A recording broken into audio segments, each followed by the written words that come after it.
Our next speaker, just by show of hands, who here has whose life has been touched by melee coup? Anybody? Yeah, but maybe by show of cheers. Yay! Yes, it's a lot of people, myself included. Maylee, I believe she spoke at our first ever Layers conference.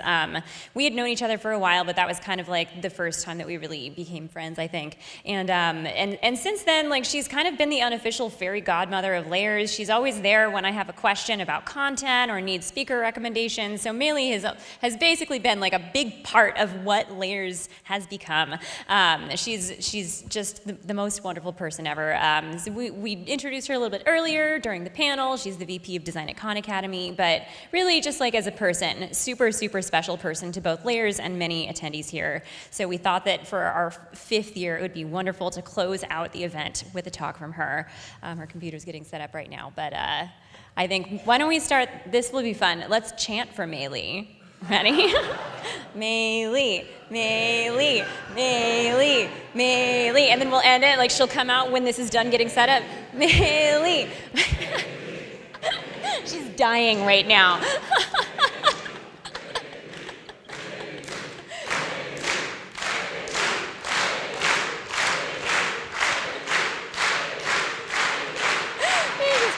Just come out.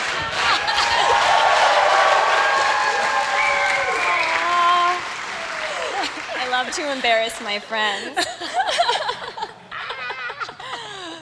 Just have another minute of this. Are you having a nice time? I'm having a nice time. Are you all having a nice time? You are amazing. This conference is amazing. I don't know how lucky you all know we are to have this event at all. This is literally, especially if this is your first time here, this is a place where literally people are coming in as scholarship recipients and 2 years later, like, employed by some company, by somebody they met.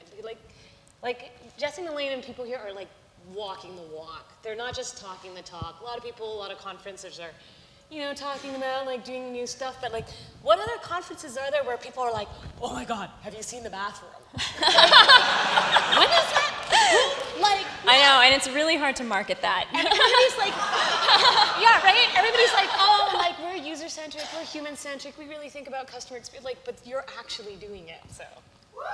Oh, yeah, that's... All right, enough about me. Back to you. All right, have fun, everybody. Oh, can we turn the house lights up just a tiny bit? I was like, can I put you on my Instagram live? Yes? Oh, thank you, amazing audiovisual people. Okay, so we're gonna start over here, we're gonna go that way, and then we're gonna go across the balcony, ready? Okay, all right, 3, 2, 1, ready? Woo! Yes, yes, and then all the way across the top. Okay, you're amazing, thank you. And then that gets your, like, blood flowing and stuff, right? Okay. So let me learn a little bit about you for a second here. How many people here are just like, the world is cool, everything is fine? Okay. How many people are like, okay, some shit needs to change? All right, yeah, so I'm in that camp too. So that was what that slide was for. So I've done a lot of design in the world. I'm older than I look. And I've literally worked on some shit, and by shit, I mean literal shit. Like, one of the first projects I had to do when I graduated from school was work on a project for the sewage system of New York City and, like, make it pretty. And this is something, like, people don't often know about, because a lot of people think that I started at Apple, but I was actually doing work beforehand.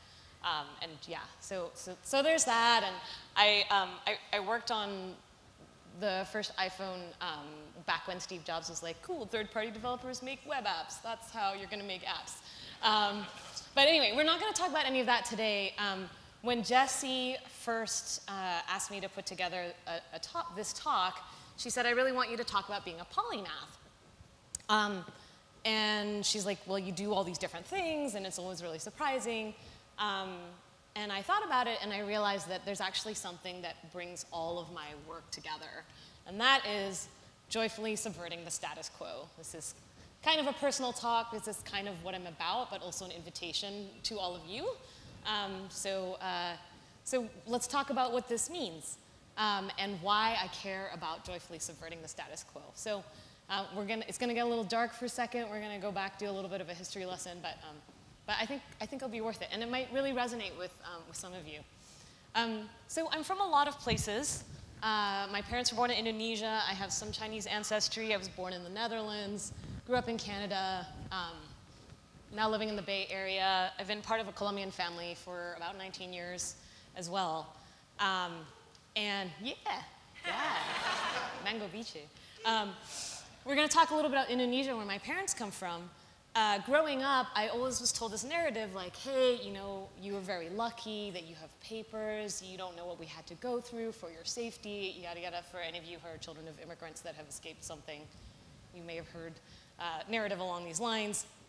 And basically what happened was that in 1965, there was a genocide that happened in Indonesia. It's not cataloged, and apparently genocide is like an official designation that you have to be designated to. Anyway, somewhere between 500,000 and 2 million people died, and probably many of you have never heard of this because nobody ever talks about it. But if you see, it says 500,000 Indonesians or more, many of whom had no connection to communism. But so that's what's being declassified. Like around 2017, they declassified a bunch of the information about this. You can see US support for quashing leftist labor movement, right? So the US was involved in this. Many of you still have never heard about it. And then you look at the newspaper from that time, and it says, with 500 to 1 million communist sympathizers knocked off, I think it is safe to assume a reorientation has taken place. So this was touted as like a triumph, right? And this is a moment of history that led to my parents running away and like me being born in a different country and like all of this stuff. But, you know, some of it was really just declassified 2 years ago. And growing up, like nobody was talking about it, none of the history books mentioned it, nobody knew about it, but it was literally the reason why I came out weird the way I did, from all these different places. And so I think growing up, I always had to think about who wrote history and whose stories are getting told and whose stories are not getting told. And that is at its core why I was never able to just accept what I was told as the status quo. So that's one. The second part is my mom, this is my mom, you can see we look a bit alike. So she passed really early. She was 50 when she passed away and I was 15. And so I've always been hyper aware of my own mortality. This is kind of like that distance is not very long. And I've never been able to, as a result, think of my life like some sort of checklist. Like I think it's tempting to think of it this way, like, okay, cool, I'm gonna graduate, I'm gonna get a job, and find a partner, and get married, like have a, you know, all this type of stuff. And I'm, you know, that's great. If it works for you, I know some people may think of life more like make numbers go up and to the right. And I've never really been able to think of things that way and kind of think of my life like this big, blank, empty canvas that I can just fill with random stuff, like bright colors and, you know, stuff.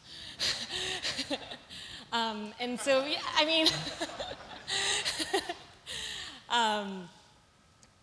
and so basically when you take those two things together, I feel like, you know, there's stuff that needs to change, and life is short. And so this is my mandatory Venn diagram thing that you're supposed to put in talks. And so at the intersection of those two is like, well, you know, we want to subvert the status quo, but let's like have fun along the way. So that leads me to joyfully subverting the status quo. Yeah. So let's talk about what that means. So the response to Barbecue Becky, some of you might know about this. About a year ago, this woman called the cops on some black people having a barbecue on the edge of Lake Merritt in Oakland, like people have been doing for decades. And I was really touched by the response.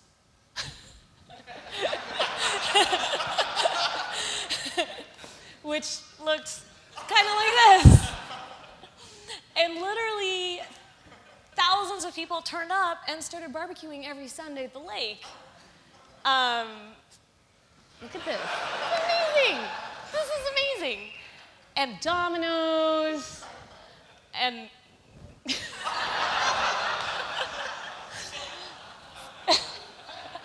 so this is, I mean, it resonates with us, but this is actually important work. This is people reclaiming their right to physically take up space and have a good time in a place that's like rightfully theirs, theirs, in Oakland. So anyway, I think this is excellent. This is an example of an intervention. Kudos to all of the organizers of BBQ and While Black in Oakland. This next example is a friend of mine, Dania Cabello. She's a sports liberation educator.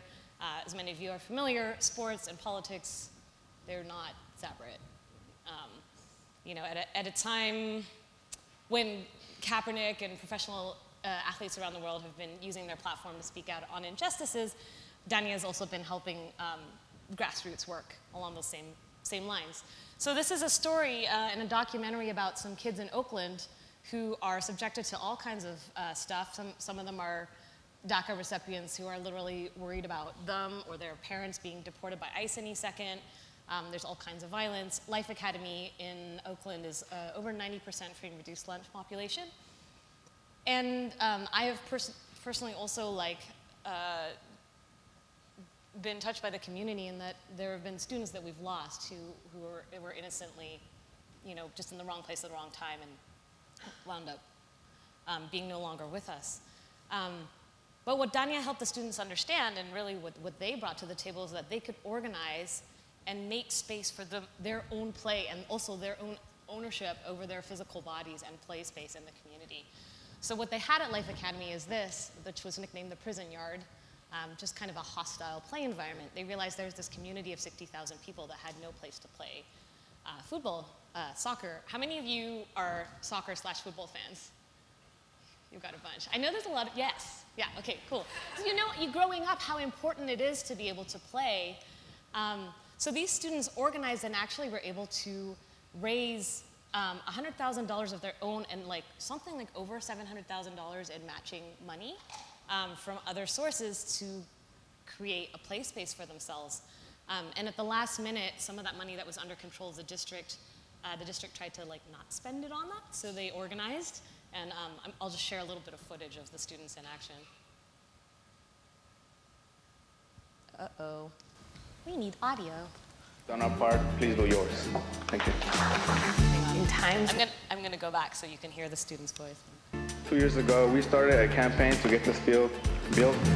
We are not asking for handouts. We have done our part, please do yours. Thank you. In times when there's so many forces of oppression keeping us down and telling us that we're not important, having a space like a soccer field where we can play and love one another, that's an act of resistance.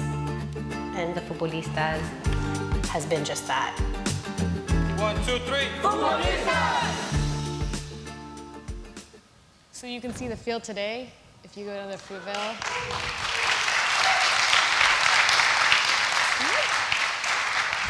That's beautiful. Students did that. People underestimate the power of students and young people all the time, but don't forget, you and your collective have power. We'll talk about that a bunch more. Okay, so here's another thing. This is the response to this Manhattan lawyer who threatened to call ICE on a bunch of people speaking Spanish.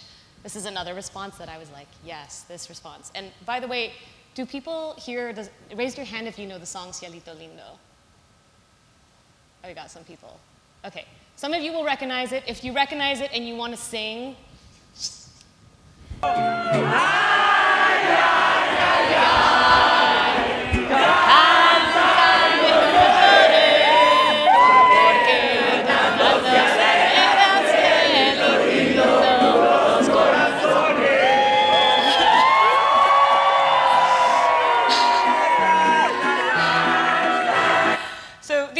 that response is also in the lyrics, right? The lyrics are encourage you to sing because that makes your heart happy. It's a great song, by the way. If you don't know it yet, it's a good one to learn because it's really fun to belt like that. So just some stuff to note about those 3 examples that I give. Obviously critical thought matters a lot. We're not trying to subvert something just for the sake of subverting it. We're actually knowing our history, understanding systemic and structural issues, and working on a better future as a result. The second thing is that some of the stuff might seem a little frivolous, but it's not. Cultivating joy really matters for morale, creativity, and the strength to keep going. When there's so many things that we face day to day, it's an important practice. Another thing I want to call out, you'll notice that these are all collaborations. Like, there is really something important about being together in a space that we shouldn't underestimate in this world where we're increasingly isolated. It's also important to remember the power of that collective. I think a lot of times people try and go at something alone, but when you rally a bunch of people around you, you can have a lot more power. And then the last thing to remember, as I kind of go through a bunch of other examples, is change is rarely straightforward. Sometimes it's as complex as chaos theory or slow as evolution, but sometimes things that seem like they happen really suddenly are a result of like people having planted roots and seeds for a really long time. So that's just something to keep in mind. You know, if you ever feel like you're stalling or like losing momentum, remember that every tiny little action can add up and can plant little seeds that one day suddenly take sprout when you're least expecting it. Okay, so let's get into some examples from my life.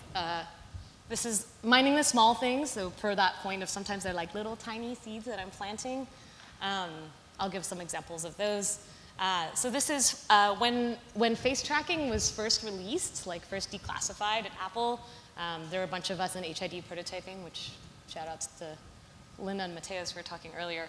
And I put hearts flying out of my head as one of the prototypes that actually made it into Mac OS. But one of my favorite things about this is thinking about all of these like sort of stern, older like Apple execs sitting around the table being like, shall we ship the hearts? Yes.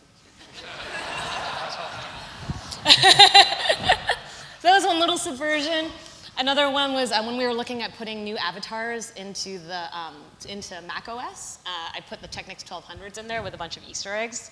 I didn't quite get to finish this artwork, but at that point in time, they were like, Steve approved it, don't change it. So anyway, it's in there. If you have a Mac, you can set this to your avatar. But it is a reference to the very important turntables that helped the origins of hip hop. They're in your Mac. Other stuff like goal setting, putting emoji in things, getting our VP of engineering to put more emoji in things, just like creating these little moments of delight.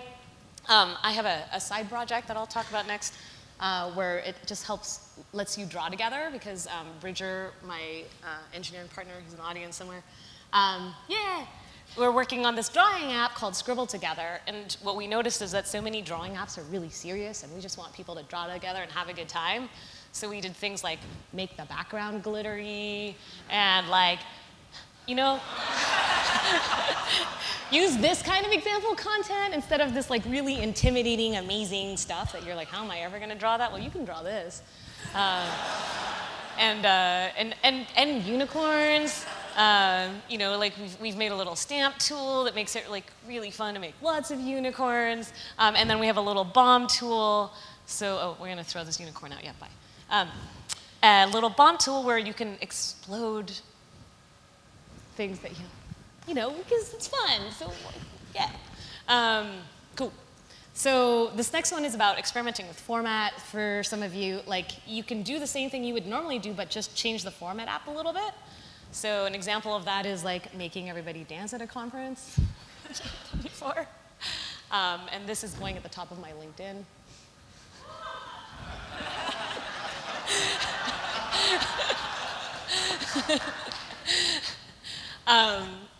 This next one is kind of about subverting technology overall. I think that the MO of technology is oftentimes to kind of be in these like isolated experiences where you're by yourself in this glowing screen, and or you're really by yourself behind glowing screens. And so I've been a part of the inception of this project called Dynamic Land. It's a nonprofit long-term research lab in Oakland. Some of you may have heard of the work of Brett Victor. This is Brett Victor, Paula Tay, Toby Schachman, Lou Chianini. A bunch of other people in the community have been involved over time. And what we're really trying to do is make cooking feel much more like, make cooking, I said cooking. Programming and making software feel much more like cooking with friends. So here's like a couple of examples of what it feels like. This is something I put together for people when they first come into the lab, but especially for little kids, where they can basically control a number and connect physical numeracy with symbolic numeracy and also make a flower with that number of petals. So there's some amount of creative control via numbers. And then, you know, we kid tested it, so Wow, that's crazy. You want to put some more here? As many as you want. Wow. Oh my gosh.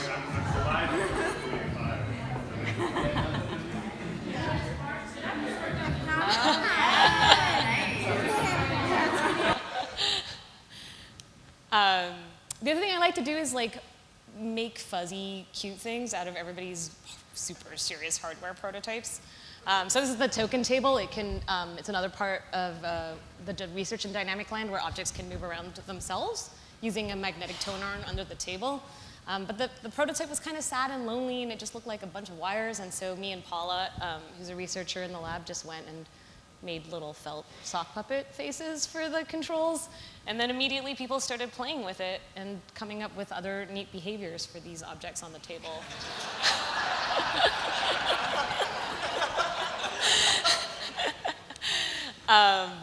Another thing is this is kind of roughly, there were some very serious prototypes going on, and I felt like it needed more color too, so similar thing, I decided to like make it into animals, and then other people started joining in because it was cute and not serious and fun and joyful, and then, you know, this happened. And then people kept on piling on, kind of improv style, which is what you want with creative exercises, and eventually we wound up with this. Yeah, prototyping. And then, of course, the other thing is vibe, right? Like, what does it feel like to be in the space? Obviously, there's a gigantic glowing rainbow face and a bunch of animal noises that does make a research environment more approachable. But music helps too, so this is another little intervention I did.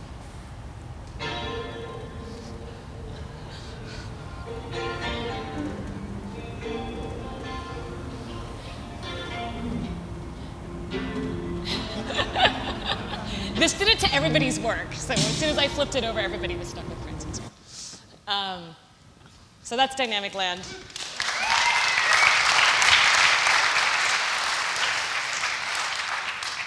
This next one is about my work as a DJ. Basically, that started out, a crew of us went down to an amazing music festival in Cali, Colombia in 2008. It's called the Festival Petronio Alvarez. It's been going on for a long time, and we just felt like the vibe was amazing in this way that we'd never encountered at home. So we wondered, why is that, and could we create it? I mean, when you look up like party on the internet, it's like, it's either children's birthday parties, or it's like a nightclub, or it's like people sitting around drinking, which I think is interesting. In Spanish, you call that reunión, which is the same word you use to talk about a meeting, not a party.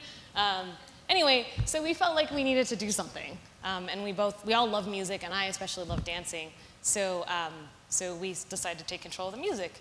And we created this DJ coalition called La Pelanga. Yeah, we have stickers. They're very bright. And this is the crew.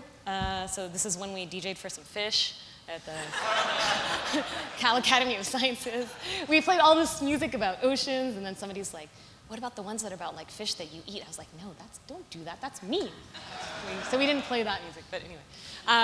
So we started throwing these parties and curating these nights in San Francisco and really being deliberate about the inclusive dance space, playing music that allowed people to know some of the music but not all of the music, and really make sure that the audience was curated and that the dance floor stayed really positive. So this is some of the posters that I put together for the series. You can see all the different musicians that we've worked with over the years. And some of the acts that we've brought in include, this is the whole set, the poster series. And yeah, it includes acts like Chicano Batman, if you haven't heard of them. Wow, nice. So we brought them up and actually played in a super small venue the first time. Of course, they've like super blown up since then. Same thing with Las Cafeteras, for those of you who are familiar with their work. Same thing, like they started out really small and we brought them in and now they've totally blown up. So So the point of that was to create the space for that positivity and for that joy through music and dance. I feel like I have to mandatorily show footage of me DJing.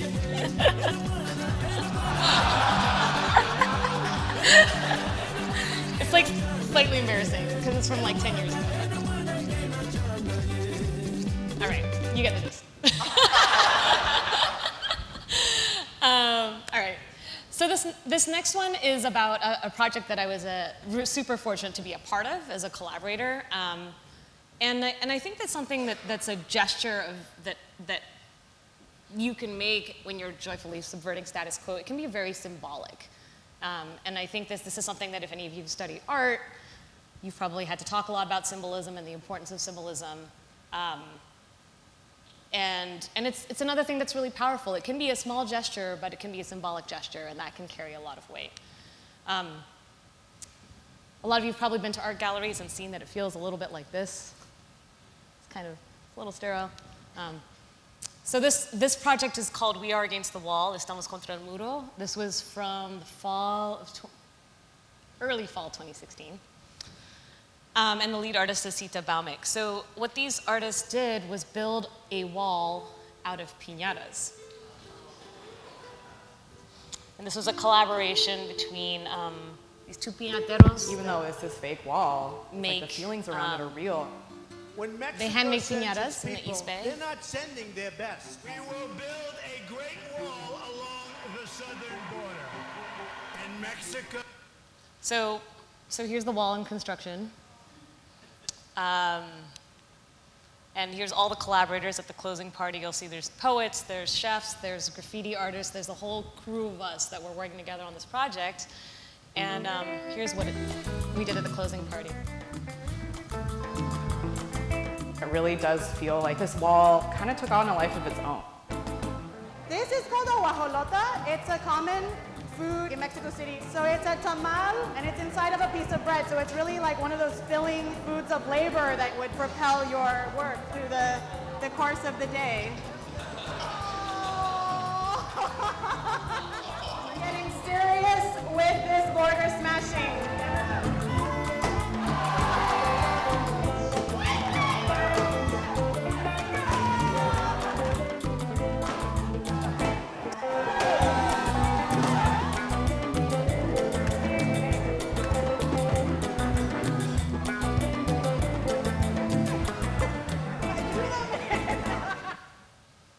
So this is what it felt like.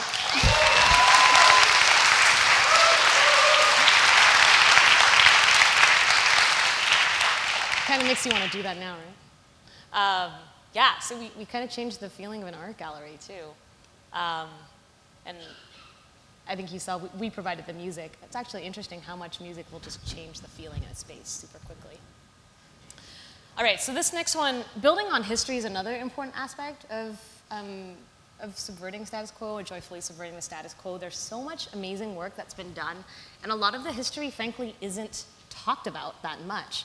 For this project, which is called The Streets by the People's Kitchen Collective, another organization, Sita's in it, that lead artist that you just saw, as well as Sakeb Kaval and Jocelyn Jackson. And they also believe, as we do at Layers, in food. And the importance of fighting for justice, equity, and freedom on a full and happy stomach. So this particular project built on some Black Panther history, and especially if you're visiting from other countries, you probably have never heard or have only seen one particular slant of what the Black Panthers did. What many people don't know is that when the Black Panthers realized that a lot of kids were hungry and unable to focus in school, they started a free breakfast program so that literally they fed tons and thousands of kids between 1969 and the early 70s. And the work they did to feed kids in community is actually what gave rise to the federal free breakfast programs that we have for kids today. So here's some footage from that, from the late 60s and early 70s. And so the Streets project was done in memorial to that. This last meal called Streets, a 500-person meal down a city block. Welcome, everyone. I'd like to invite you to take your seats. This long table is an imprint. The street is a reminder of what we've collectively been creating together in the face of eviction and displacement and gentrification in the neighborhood. We want it to feel like the living room of West Oakland this afternoon.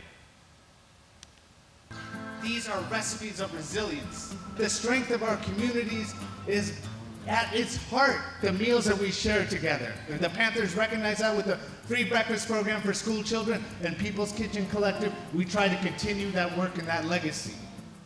We are gathered here at this intersection of 28th and Magnolia for many different reasons. 50 years ago, little Bobby Hutton was shot at this intersection. There was a shooting that happened here between the Black Panther Party for Self-Defense and the OPD, and little Bobby Hutton was shot and killed. There were 1,500 rounds of bullets shot into the intersection.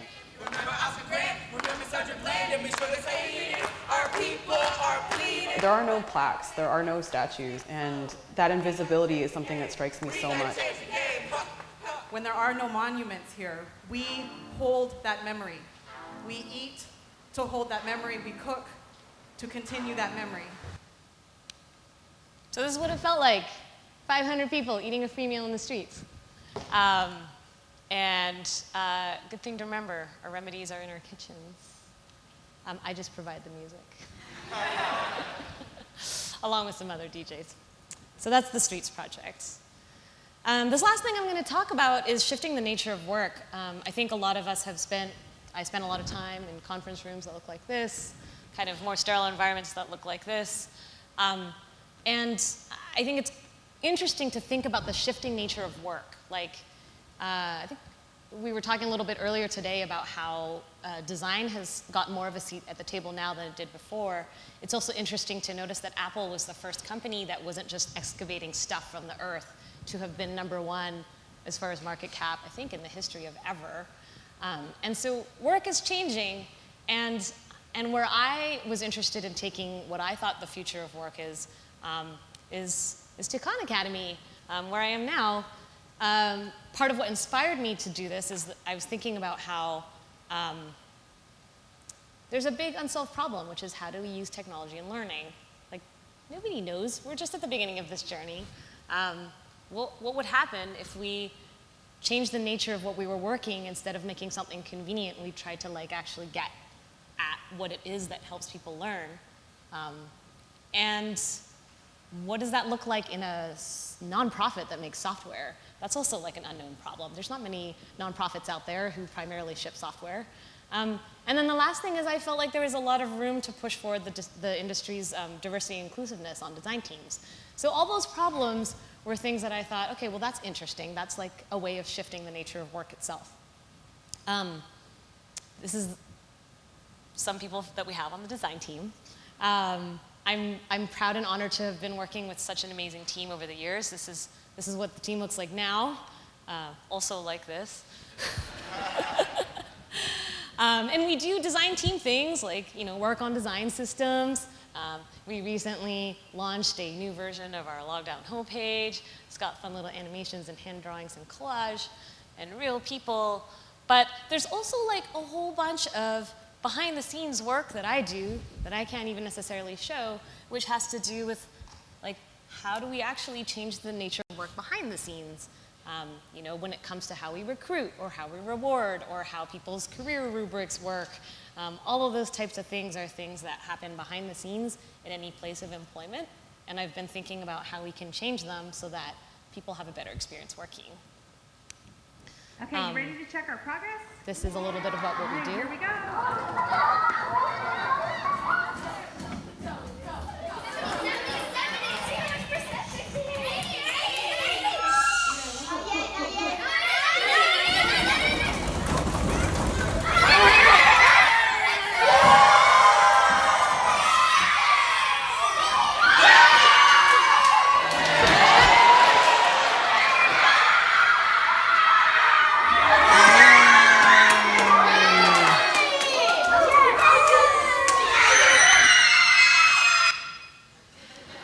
I did it.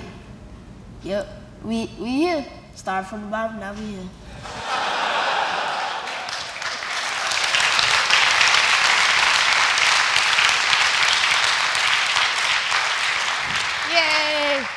We recently changed like our Slack goal in the designer's room it now says, make learning into a tiny party. That's a KPI. So I think a lot about our occupation as designers. We are the people who visualize what could be. Oftentimes I find the designers I work with have pictures in their imagination already about the way that the world could be. And it's oftentimes your job to help bring other people along and actually see it with you. You have the tools to do that. And I think that there's a lot of responsibility and also like, what a wonderful opportunity, especially if you get to joyfully subvert the status quo. So, you know, status quo needs to change, life is short, so do it and have fun along the way. So this is an invitation to make some friends and start some shit.